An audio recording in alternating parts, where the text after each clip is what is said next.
remember a classmate who died by suicide. This evening, the message they want others to hear.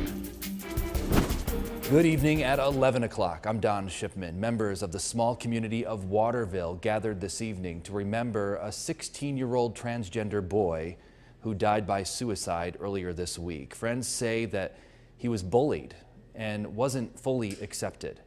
News Channel 2's Callahan Marshall was at tonight's candlelight vigil. I'm probably going to miss next year's soccer, sitting on the bench, and all of our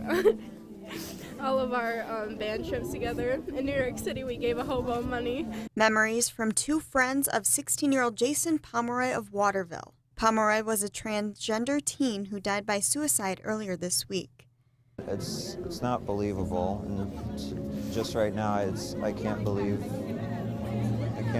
that. Friends say he embodied a positive energy. He would light up a room, and he loved to sing. At this vigil, they played some of his favorite songs.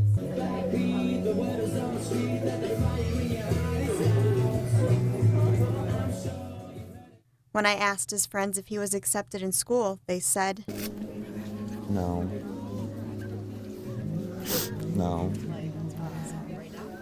They want their peers and community to know this. Everyone should remember that he died as the name of Jason. And that's one thing that needs to be recognized, is he wanted to be Jason, not Jenna. We're staying on the story here tonight. We have Callahan Marshall joining us, and I got to commend Corey right there and what he said at the end of that piece, that we got to remember that he died as Jason. And that was something he just added to himself. You didn't even ask him No, that. I didn't even ask him. I think it's something he really wanted to put out there. I think it's vitally important to make sure we mention that. His family, where were they tonight? They did end up showing up. His mother and father were there, and along with a couple of relatives. His grandmother actually spoke on the family's behalf because they were obviously too distraught to even speak about anything. And she thanked the community for all being there, because there was well over 100 people there. So Waterville did a great job getting everyone together. And she talked about Jason a little bit and how he was a really good kid. He would do anything for anyone. So there was a lot of positive feedback from the family. Fantastic. All right. Callahan Marshall live for us tonight. A difficult story to talk about, and I think it's important to get information out there as well, because there's the Q Center Mohawk Valley. It's a safe place for members of the LGBT community, especially youth and allies.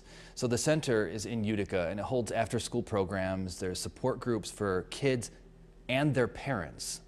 There's case management services, so help with housing and advocacy, medical care, mental health services, transportation, identity documents, and other issues too. They also offer outreach and education, so sensitivity trainings for agencies and organizations, sensitivity training for schools, support to local gay-straight alliances in schools.